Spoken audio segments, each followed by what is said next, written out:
Okay. Thank Hashem that we're able to learn every day. It's chus of our learning. We should have the base of English immediately. Today we're going to start Chaf Aleph Amud Beis. That's 21b. And we'll start 3 lines from the bottom. It starts with Amar Rab Abba, Amar Rav Huna, Amar Rav. We have a statement in the name of Rav. It says like this. Shloisha sheyashvu l'kayim es hashtar. We've been talking about certifying a document. The term for this is called a henpick. It's a verification, like the document being notarized. So they're sitting down, 3 people are sitting down to certify this document. V'kara irer al echad mehem. And some sort of problem arises about one of them. Witnesses come and tell us that one of the Eidim is, one of the Dayanim is not kosher. Well, what do? They're sitting over there. So, chasmu, if they have not signed yet, then me'idim alav v'chesem. The 2 other Dayanim are allowed to testify that the 3rd Dayan, that they just claim that he was puzzled, that they're allowed to now say that he is kosher, and they can sign together with him. You'll see what the issue is in a second. Misha chasmu, but if they've signed already, the 2 Eidim, and the 3rd one hasn't signed yet, so then ein me'idim alav v'chesem. They cannot testify now about him and then have him sign. So Rashi says, what's the issue? You see the bottom Rashi of the page. It says, Havalu nagim be'edus. What's the nagim be'edus means they become biased. Because Ganailem Sheishvim Pasal Badin. They just signed together with someone that's not a valid judge, that doesn't look good for them. So now when they're testifying that he's good, they're nagei beidus, they're biased. If they haven't signed yet, then they're not biased. They want to sign with him, but that's not considered a bias. For them to testify before they sign that he's kosher, so that would be acceptable, and then they can sign together. Once they've signed, then they're just defending their own situation, and then they're not trusted. Gemara says, one second, Irir Demai, what are we talking about? What type of problem arose together with this other judge that we should have to go through this? Irir de Gazlanusa, they said, the judge, he's actually a thief. That'll make him puzzle. We can't trust him. He's not qualified. The Gemara says, if that's the case, then treyu treininu. Treyu trey, then we have 2 against 2. Trey is 2 in Aramaic, so it's 2 against 2. Now Rashi's pshat here is different than Tosfos. Rashi learns that he's going to be puzzled. Even before they sign, it should be a problem. In other words, we said that if they haven't signed on the henpick yet, on the certification, then if they testify that he's kosher, then they could then sit down and sign. Rashi says that it's not going to resolve the issue, and he's still going to remain puzzled. Treyu leaves things like a suffix. It's going to leave him puzzled. These said he's no good. These said he is good. It's going to leave him puzzled. And even if they didn't sign, what are you saying that they're allowed to sign? They shouldn't be allowed to sign. Tosfos asks on this that's not how things work. It works that if we have a suffix, then we put him on his chazaka, and he's kosher. Not that he's puzzled. Tosfos rejects this entire pshat from Rashi. He learns it exactly the opposite. Yeah, Uki Gavra Cheskasa, yeah. He was kosher before. Now you have 2 people that say yes, 2 people that say no. So we'll put him back on his old chazaka, which he was kosher. And then he should be allowed to sign. I mean, Rashi says that we have a problem with saying that this is the case because then the halacha doesn't match. You said that he would be allowed to sign if the other 2 Dayanim testify. It's not true. He shouldn't be allowed to sign. That's Rashi's pshat. Okay, so we have to adjust things. Say ir de pagam mishpacha. If they testified that he's an eved, he's really a slave, He's not really from Jewish descent, and there's a problem here with his being a judge. Eved Pasal Adin, Ulaidus. You have a Kalvachayma from Manisha. If a woman is Pasal, and Eved is Pasal. Okay, so what's the problem with that? So if they testify, then it should be good. If they testify before they sign. The Gemara says, Gili Milsa Ba'almahu. That's not even a testimony. That's just a Gili Milsa. And therefore, what the way Rashi learns us is that it should be exactly the opposite. That even if they've signed already, it should still be kosher. Remember, we said if they signed, then they're considered biased. They're trying to protect their situation. This is not even considered a Haggadah Seidus. Haggadah Seidus would mean that you're telling us something that we don't know. This is not even something that we don't know. You're telling us something that's going to become known to the whole world shortly. It's not considered a real testimony because everyone's going to be able to find out what's the situation. Was this person from this descent, or is not from this descent? Is he considered an Eved or not? That we'll be able to figure out just because of I guess everyone's opinion. Everyone's going to look into it, and they'll be able to see. It's not considered a real Eidus. Yeah. Places argues on this as well. Okay. So the Gemara answers this issue, and it says, let's go back to the first case. We said that maybe they said that the other Dayan is a Gazlan. He's a robber. He's a thief. Well, the Amri Hani, what are these two witnesses saying? Not the witnesses. What are these two other judges saying? It says, Yadinim Bey David Tshuva. We know that he did Tshuva. How does this resolve the issue? Two judges, no. Yeah. So they're not contradicting witnesses. If they sign, yeah, they're not contradicting. So what happens? If they signed already, then there's a problem for them to testify because they're biased. And if they didn't sign yet, so then, oh, that's what you're saying, that they're not contradicting. Okay. They're not contradicting. They're agreeing with him that he was a Gazlan, but now that he did Shuvah, now he's kosher. So it's acceptable for them to sign together with him. And that's before they signed. That would be believed. Rashi says, the Ovid Shuvah, V'heshav Esek Zela. They return the stolen goods, or the item, or whatever, the money. I didn't realize that was ma'akiv in the tshuva. I thought that based on that Gemara, that Tareyat Mikudeshes Li'almanasha Nitzadik Amar, I thought that a person could become a tzaddik amar, because over there it says Safek Mikudeshes, Shemehir tshuva believe, but that a person could do tshuva just by thinking that he wants to not do it again and give it back, even before he gave it back. Rashi over here is saying that he had to have given it back. Oh, so what's the pshat over there? Maybe he was a Gazlan or something. Wasn't there a Tosfos there that he becomes? I don't know. Okay, anyway, that's what Rashi says. I didn't give you the pshat, Tosfos pshat in the Gemara before. The way Tosfos learns it is that if a problem arises with this yeshivas bezdin, then they need to start it over. They need to go back and write the whole thing again. That's the whole question over here. Is it considered batla base of Moshev? I forget Tosfos. Batal vad haMoshev. Is it considered that the bezdin was like what's it called when they adjourned or something, where it's the whole bezdin is batal? They need to reconvene, dissolve. They need to reconvene.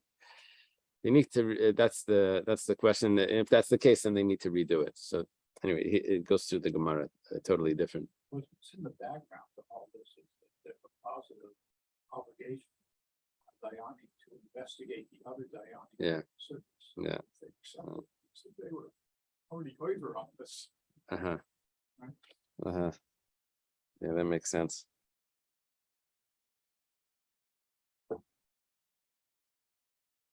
Yeah, it's not a good thing for a Besdin. One of the Dayanim has some scandal. Okay. Rab Zera says, Hum Milsamir Rababa Shmieli. The following I heard from Rababa. V'ilav Rababa de Minaku Shechachte. And if not for Rababa de Minaku, I would have forgotten it. Apparently, Rababa de Minaku is not the same as Rababa. He heard something from Rababa. And Rababa de Minaku caused me to remember it. It doesn't tell us what exactly. But maybe he meets Rababa. I remember what Rababa told me. I don't know if that's how it was. But anyway, it says like this: Gimel sheyashva l'kayim esashtar. 3 people were sitting to verify a document. One of the Dayanim passed away. Yeah. Shrifan lemichtav. They have to write in the henpik what's going on. In other words, they had 3 people that all recognize the signatures and they're about to sign. One of them passed away before he was able to sign. It says, "B'maisav klasa havina, b'chadli say." We were sitting with 3 people, and one of them is not here. One of them passed away. They say is less, is not here, but that means he passed away. They have to say that. What's the issue? The issue is that if it says that we're sitting with 3 people and only 2 signed, that's a problem. Yeah, we had a case in the Besdin where one of the judges could not be involved in the case in the middle, and he cannot be involved because there was something that would affect him if he would. It was a legal issue or something. He was in a certain position where he wouldn't be allowed to be involved in that, so he stepped down. Problem is, how do you finish the case with just 2 judges? It was a very complicated issue to write to the Dayanim in Eretz Yisrael, and we asked Shaila how to finish this. Can you just ask the litigants to? If the litigants would agree, but it was a tough case. Anyway, Amar Rab Nachman bar Yitzchak. Rab Nachman bar Yitzchak says, "V'kasav be shtara dinan nafek lekadmana beidina." Rab Nachman bar Yitzchak says that if in the document it says that this in the hempik, they write in the hempik that this document came in front of the Besdin. Okay, came in front of a Besdin. That means automatically that there's 3 people. Sulei tzarech. Then they don't have to say b'chadli say that one of them is not here. Why not? Because we know that there were 3 people. Why didn't the 3rd person sign? It must have been there was something happened that he wasn't able to sign. But we know that it was verified by a Besdin.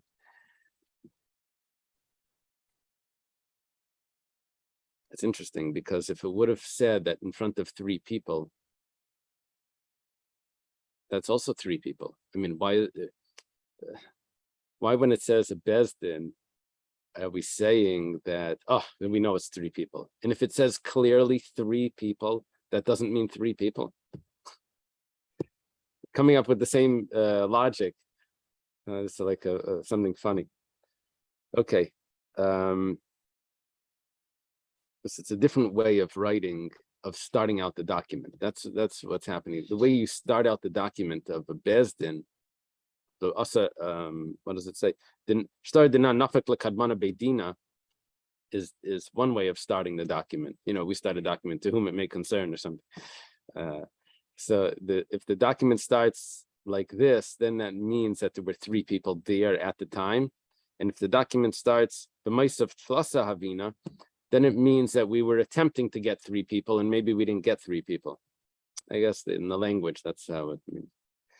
So the Gemara has a question now. Besdin Chatzafu. Maybe it's a Besdin Chatzaf. Chatzaf sounds like it's chutzpah. But what it means is that there were only 2 people there. Look at the Shmuel, and like Shmuel says, what does he say? The Amar Shmuel, Shnaim Shadano Dineim Din. Ela shenikra Besdin Chatzaf. That it would actually work. if there was a Bezdin of just two people. It's a real judgment. It's just they're not supposed to do that. It's called the Bezdin Chotzav. But maybe that's what it was. How do you know Bezdin means three people?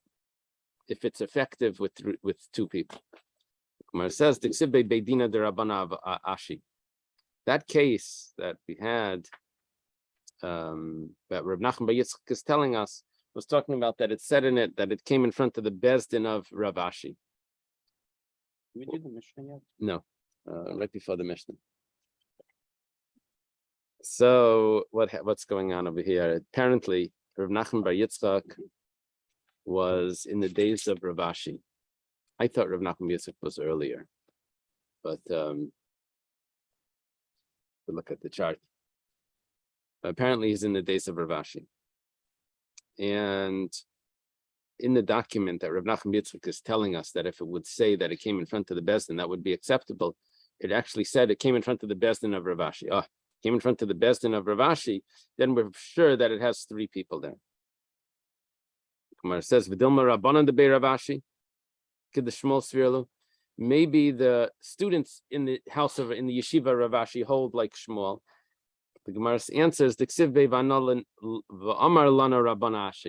no, it wasn't just that it came to them. It was that Rav Ashi himself told us to sign. That means that Rav Ashi for sure would only tell us something to do, to tell us according to the actual halacha, the lechatchila halacha. And so he wouldn't have told us to sign if it was only two people. So it must be the fact that there's only two people here is because there were three, and one of them had passed away. Okay. It's an important soul discussion of the subject is the key of star, which is dependent altogether. Oh. Having this discussion. It's, another matter. Well, the thing is that that's a good point.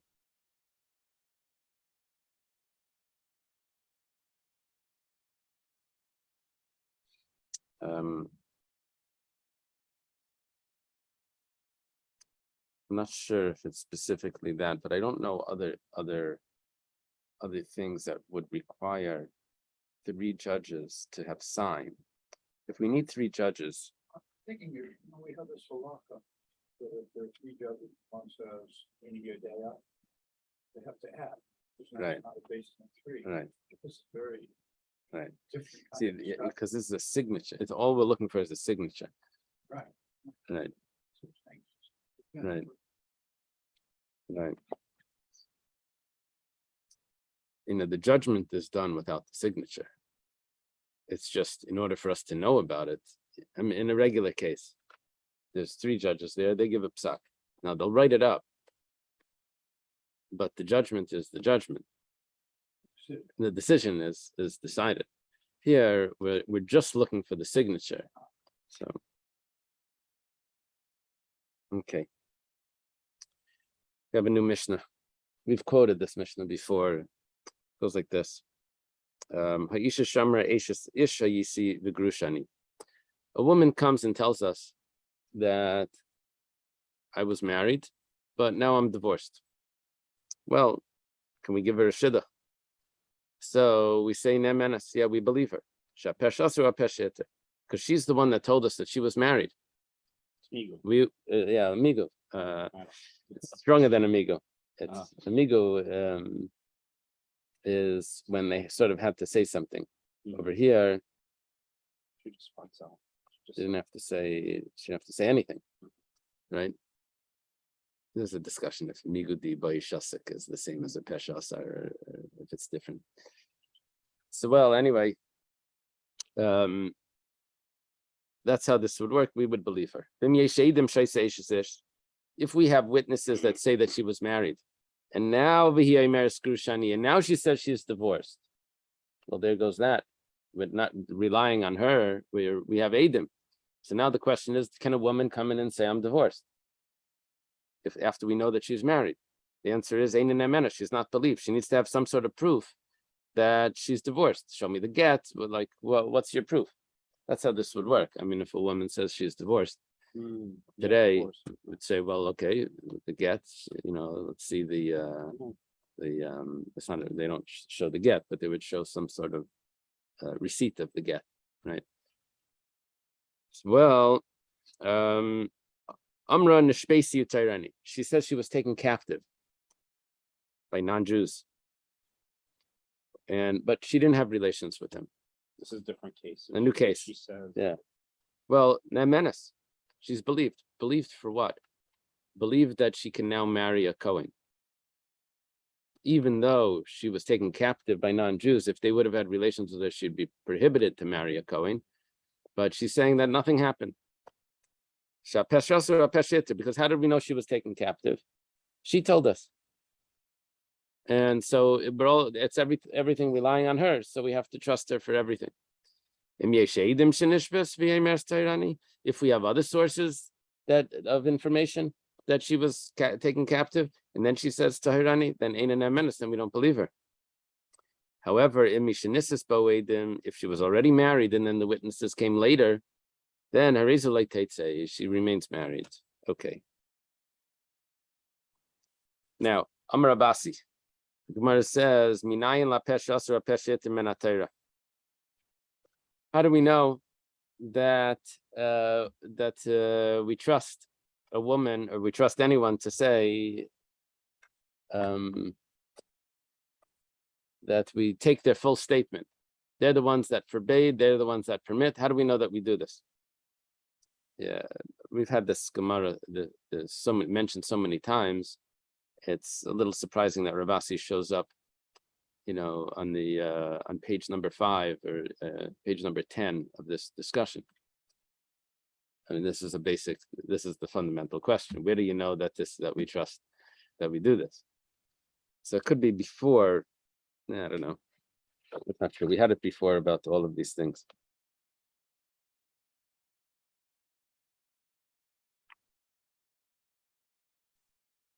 You could make a difference between money matters versus Isurim or something like that. But anyway, it says, Shenemar, there's a pasuk, Spiti nasati lishazeh. This, my daughter I gave to this man. Is that the pasuk? Do you have the pasuk in there, the full pasuk? It's the Varim 22:16. Pasuk says, yeah, Vayisnaya.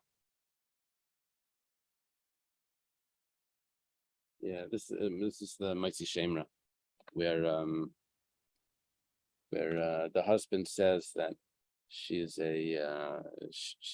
she wasn't a virgin, and then they find out that she really was. He was just claiming. They have to bring the cloth that they had relations on to show the blood. Well, he has to pay a certain amount of money, right? If he makes that claim and it wasn't true. 200, as we said. Yeah, well, the divorce was 200, right? Meya Kesef. That's 100. May is 100, but is it I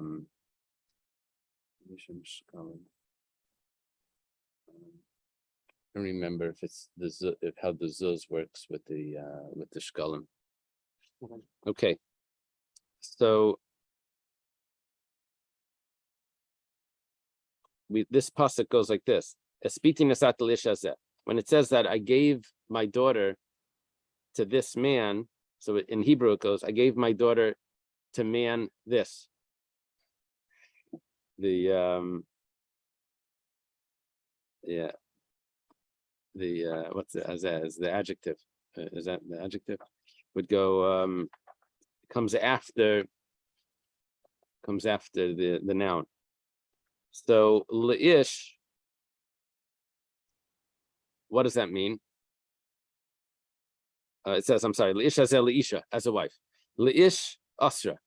When he says the word ish to a man, he made her forbidden on everyone, because he said that he married her off, and now she can't have relations with anyone.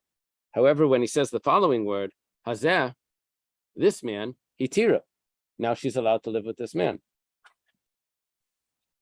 So that statement, as it started, made her forbidden, and as it concluded, it made her permitted. See, we trust the person to say, peshasur or pesheter. The one that made her forbidden can also make her permitted. Why wouldn't she be permitted to anyone? Well, she's married. Oh. he's permitted to. Yeah, husband. so here it's breaking up the sentence. It's breaking up more than a sentence, a phrase, right? Ish hazeh.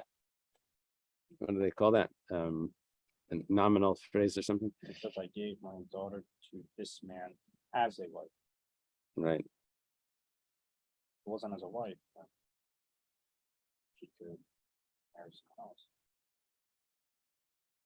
Oh, you're saying that the word as a wife is the significant word. Even without as a wife, I think it would be. I gave my daughter to man. That's This, true, yeah. so man would mean that she's already married, and she would be forbidden. Okay.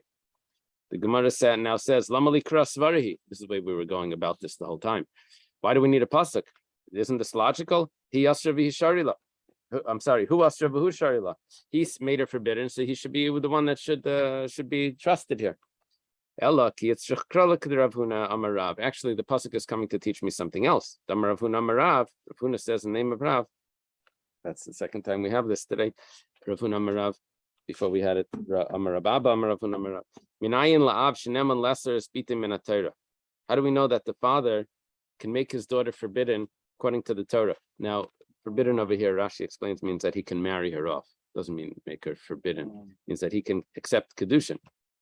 Well, Be of any age, I suppose. yeah, Father. yeah, as long as she's not 12, under 12. Well, Shenemar, as it says in the pasuk, "Espiti nasat lishazeh." I gave my. It says, "Espiti nasat lish." I gave my daughter to this man. That's the answer. Okay. Now, Hazel Amali. Why does it have to say this man? Mi boile look at the Tani Rabbi Yaina. The Tani Rabbi Yaina Espiti nasat lishazeh. Hazel v'leili yavam. Interesting halacha. That the laws of Mitzi Shemra only apply to the husband.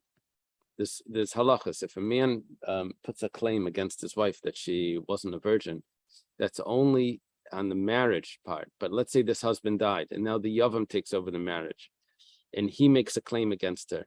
That claim, the laws of Mitzi Shemra don't apply to the yavam.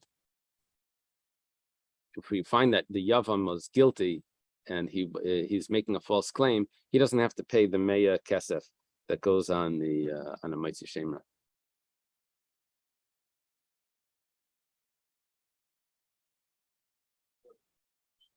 Brother died in between Kofa and Yeah. Yichud. Yeah, yeah, something like that. Okay. Or they just postponed the. Kind of took the time, don't it? Maybe. Okay. New brisa. Taner Rabbanan. The Isha Sha'amra Isha Sishani. A woman said, I'm a married woman. And then she tells us that she's actually single. Doesn't tell us she's divorced. Tell us she's single. She was never married. So she's changing her story. We say Nemenes, we believe her. The Gemara says, what? But she put on herself that she is prohibited. We had this before. We said we weren't sure if it's like a vow or some sort, but whatever the case is, once she does that, she becomes prohibited. For herself, she's prohibited. She made the statement already. Amar Rava bar Rav Huna says, she gave an excuse why she said that. She explained herself. Amasla is an excuse, an explanation. What's the word they use there?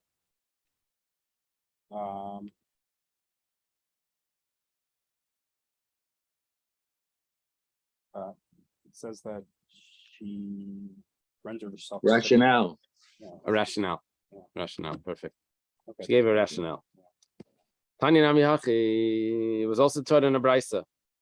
Oh, yeah, right. Amra Eishes Ishani because of Rama Pnuyani. She said, I'm a married woman. Then afterwards she says, I'm a single woman. Einen Emenes, she's not believed. No, it says it the opposite. However, it goes on, if she gave a rationale, then Emenes, then we believe her. So we believe her if she gives a rationale why she made up a story. Why did she say this this Baba Maisa. Okay. The Maisa Nami Bishachas Gedola, there was this woman, an important woman, Shaisa Gedola Benoi.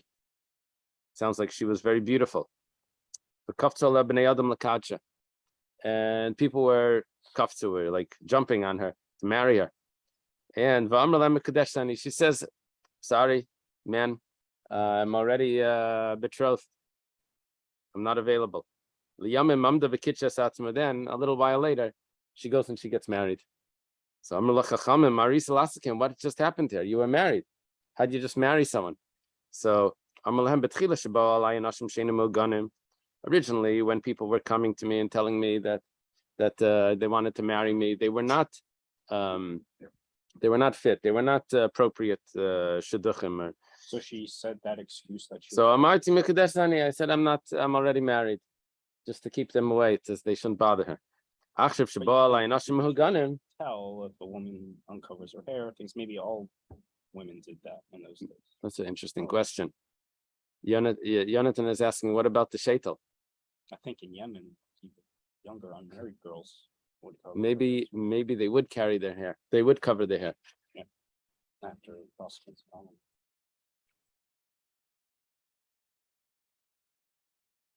Sometimes they could just wear it, just Interesting. act. We had this whole discussion about covering the hair. Actually, Yeah. I don't know. So when now appropriate shidduchim came, so amarati v'kidashti esatzmi. I got married. I got betrothed.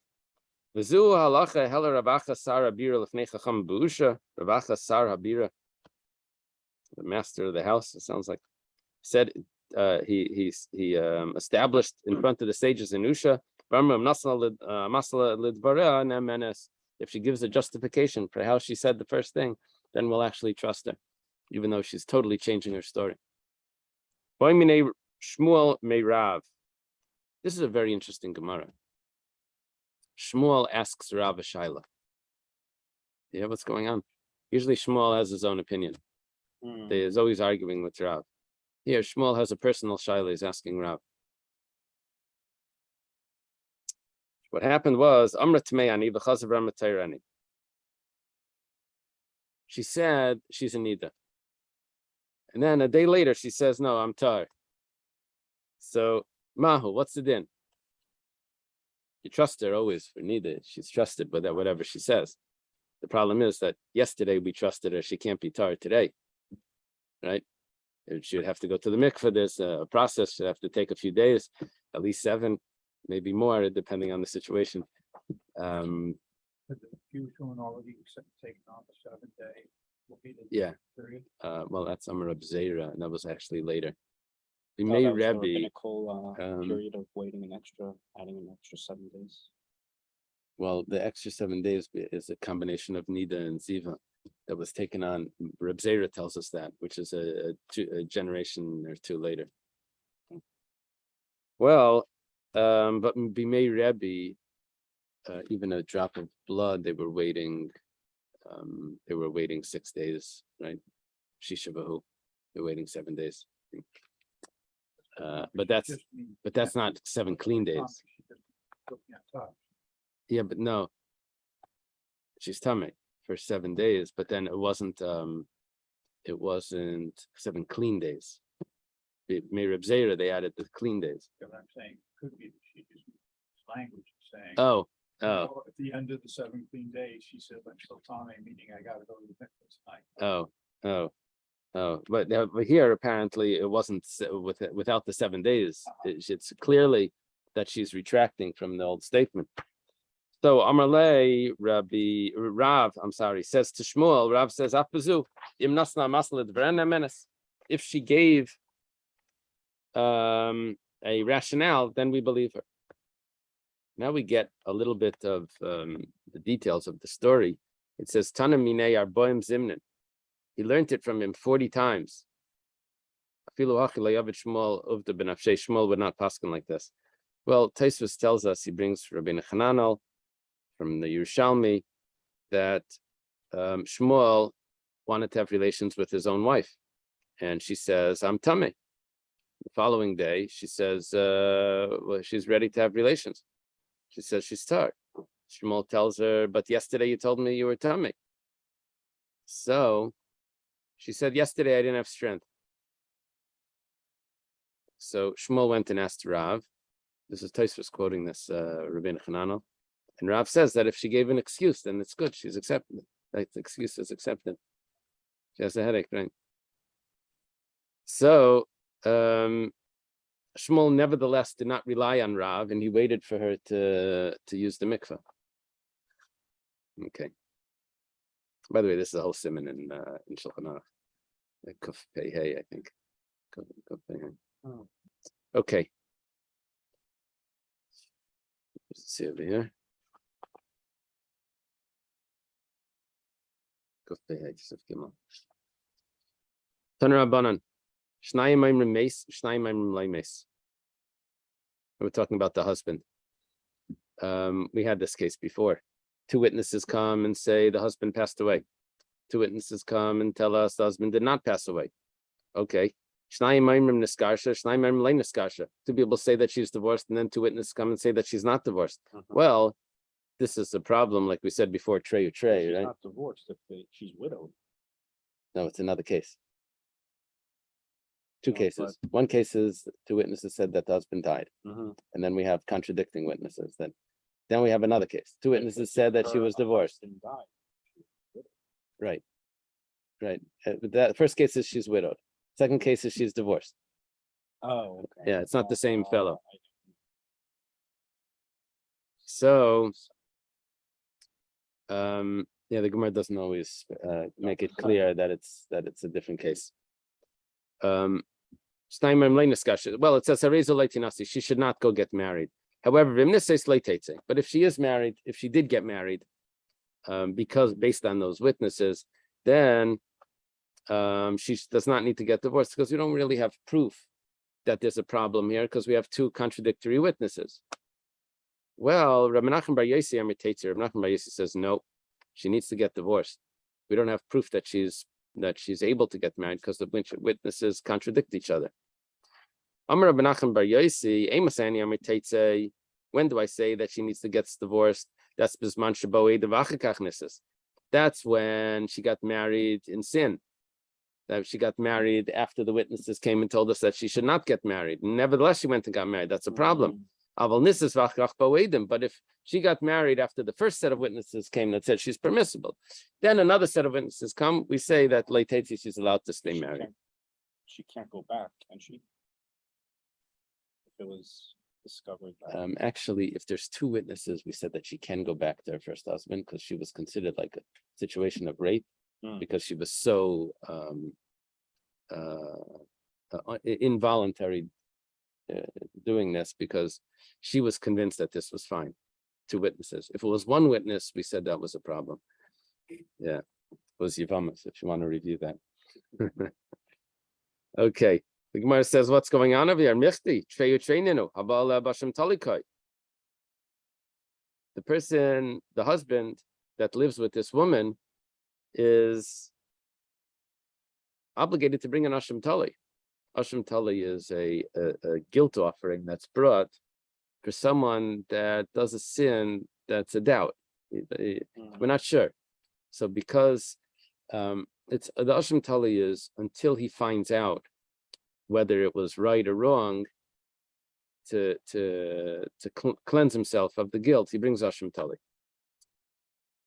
Well, I think what the Gemara is asking is, how could they stay together? Every time he's living with her, he has to bring an Asham Tali. We have witnesses saying this, witnesses saying that. Yeah. And even according to Rabbi Menachem Bar Yossi, if they got married already, they don't have to separate. What do you mean? It's Asham Tali. Amar Rav Sheishes, the husband that she married is actually one of the witnesses that saw the first husband dead.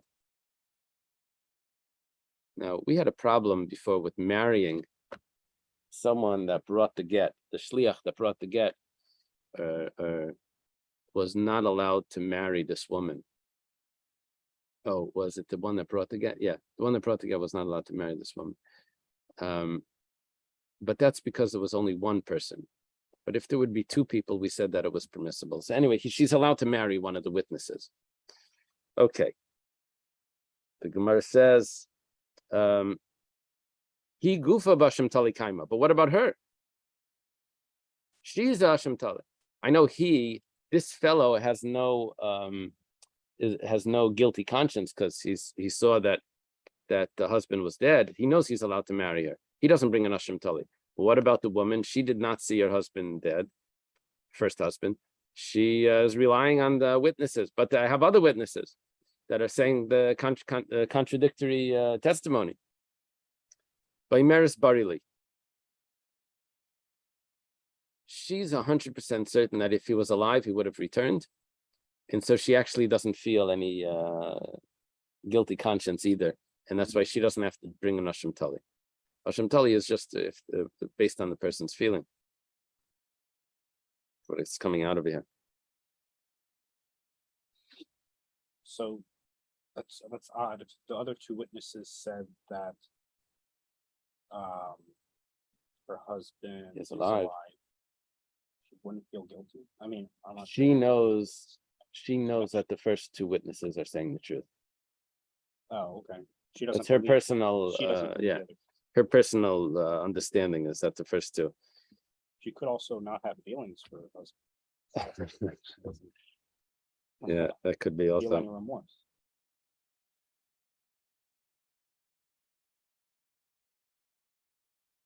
Taisus has an interesting question.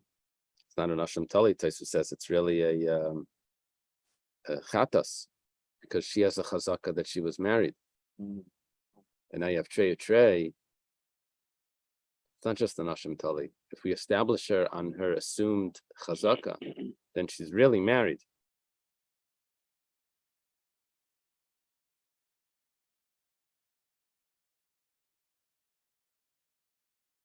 Should be a death penalty.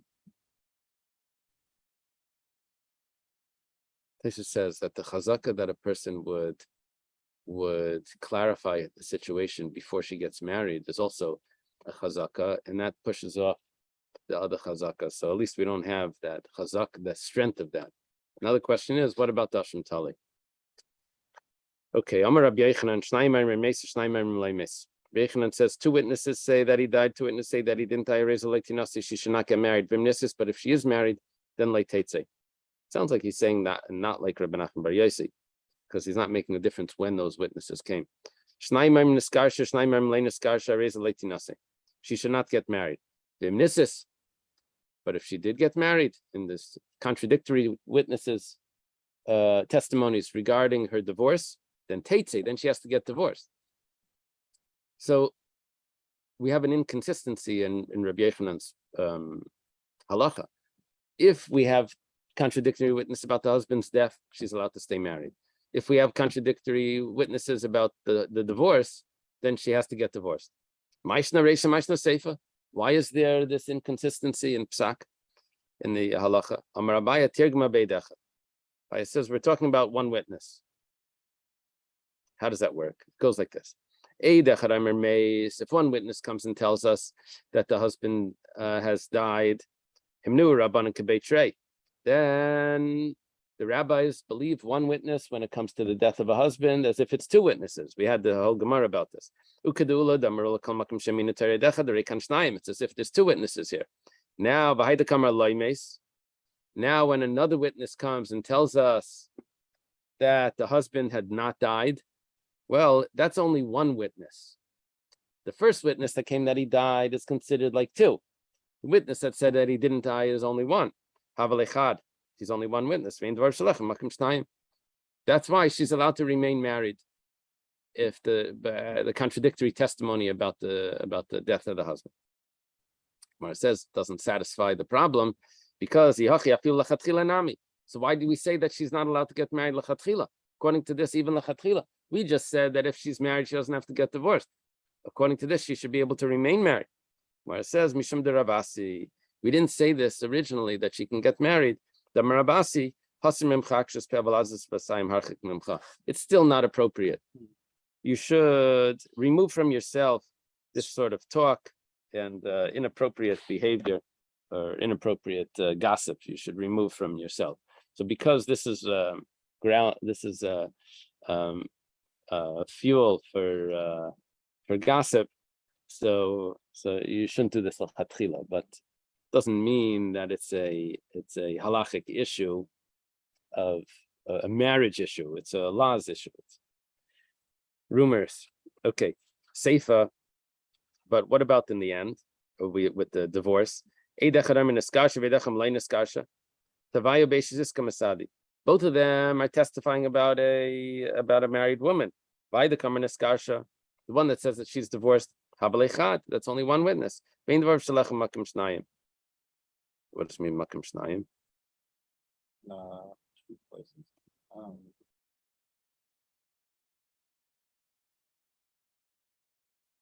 Yeah. No validity. The makim shnayim must mean that the witnesses that we know that she was married, even the other witness, I mean, basically the witness is nothing. One witness shows up, is nothing. Rav Amar Leilam Treya Treinino. Rava says that really there were 2 against 2. Well, then why do we have an inconsistency in psak between if the witnesses told us about the divorce or the witnesses told us about the death regarding once she's married, if she has to get divorced or not? The Gemara says, he saw the validity of Rabbi Menachem Bar Yossi's psak when it came to divorce, but not when it came to death. When it came to death, he was willing to accept the opinion of the sages that if she's married already, then she can stay married. But when it came to divorce, he accepted Rabbi Menachem Bar Yossi's view. Menachem Bar Yossi says that even if she's married, she has to get divorced when we have contradictory witnesses. Why is that? My timer. Sorry. Off subject. Was there a certain type of Jewish person that couldn't get divorced? Someone that was crazy, I think. Oh, is that right? Yeah. Yeah, example. Here, somebody refused his wife. She said, "No, Oh, Oh, wow. oh, he has to stay with her. Right. Yeah. My timer. What's the reason why he makes this difference? It says Misa Eina Yechayla Makashtai.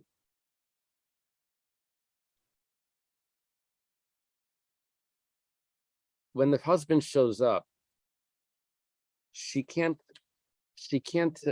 make any claim against and say, what are you doing here? You're really not alive. The evidence is so convincing that she has nothing to say. So over there, she wouldn't have gotten married unless it's 100% sure. However, by Gerishin Yechela Makashten, the husband shows up and tells us, I never divorced you. She can always claim back. So yes, you did. So therefore, we don't know 100% that she's really was careful about this. In other words, she didn't do the. We would like to assume that she investigated properly, but when it comes to a divorce, she may not have investigated properly, and she's relying on the fact that if the husband shows up, she'll just deny it. Would she be so mechutzif, so audacious to tell the husband, you divorced me, and really she's not divorced? We have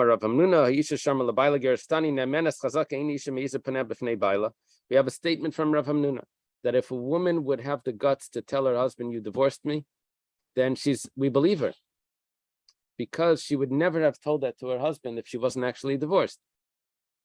So what are you telling me, that maybe she didn't investigate because she's relying on that she's just going to deny it to her husband?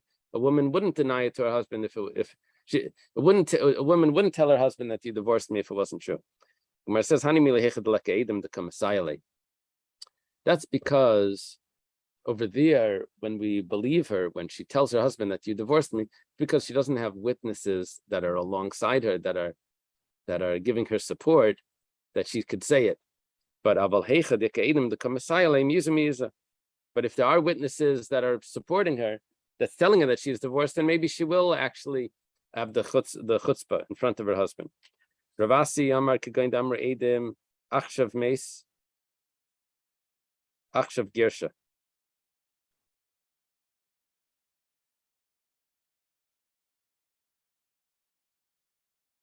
How do we know it's exactly chutzpah?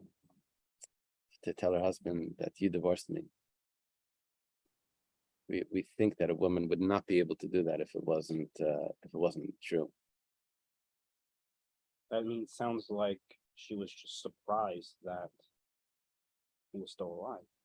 If I understand this correctly. No, when he shows up, we're looking at, would she investigate properly before she gets remarried? So if he died, And the other two witnesses, they give contradictory. right? So we don't know. But before she goes and gets remarried, she must have investigated properly, because if the husband reappears, then she has nothing to say. Why did you get married? Why didn't you investigate? She can't say you're really dead. The guy shows up. But if he comes and he says, I never divorced you, what are you doing married? She can always say, yes, you did. Now we're saying, but she would never say that. Okay, so Ravasi says that the witnesses are saying that he died today, or Achshav Gersha, or that he divorced her today. Misa levrure.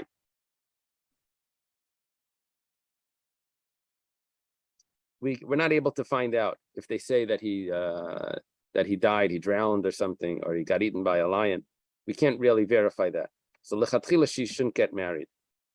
But once she gets married, then we say, like the Chachamim say, that she doesn't have to get divorced because there's a contradictory testimony here. But Gerushin, by the divorce, we have a question on her. We say, we could clarify, was she actually divorced? How? Because Damrinala, im isa dahachi have, achsilangitach, show me the divorce. Doesn't have the divorce. That's already a problem. What happened to the divorce document, to the get? So that's why we don't let her get married, and if she does, she needs to get divorced. Okay, let's leave it over here.